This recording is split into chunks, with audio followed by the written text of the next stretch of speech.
hi ha espai per la poesia.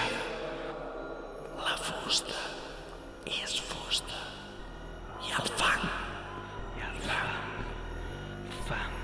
Capturar les paraules que travessen l'aire és el propòsit lloable d'un boig. Les lletres són fugisseres com cuques de llum i moren tot just d'insinuar-se fora de la capsa. Qui ho diria que la bellesa d'uns versos innocents poden resultar obscens? Que les metàfores poden convertir-se en les pitjors armes criminals mai imaginades.